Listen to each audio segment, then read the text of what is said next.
taifa. Na sababu hiyo tunawauliza Wakenya, ingawaje janga hili ni kubwa na imelete tisho sio Kenya peke yake, katika dunia mzima, tunaweza kuikabili kwa kufanya mambo ambayo yanaonekana ni rahisi, lakini mambo haya yatatuepusha na janga hili la corona. Kuosha mikono, kukoma kusalimiana, kuweka ile social distancing, kama huna kazi ya kama sio lazima uende mahali popote, ukae nyumbani.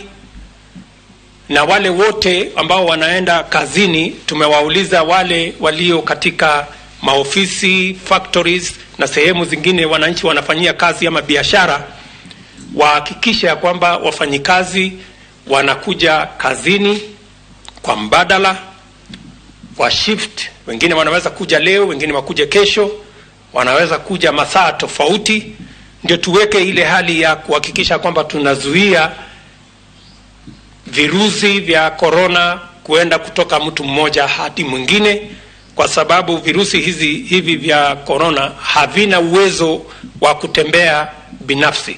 Inahitaji watu ambao wanatembea, inahitaji miili ya watu ili kuzaa na kujiendeleza. Na sababu hiyo ndio sisi tunawauliza Wakenya wote mahali popote walipo, sisi wote ni wanajeshi katika jeshi hii ya kupigana na coronavirus. Na yale tutakayofanya, hata ingawaje unaona ni mambo rahisi, hiyo ndio itatuepusha na kutuokoa kutoka janga hili.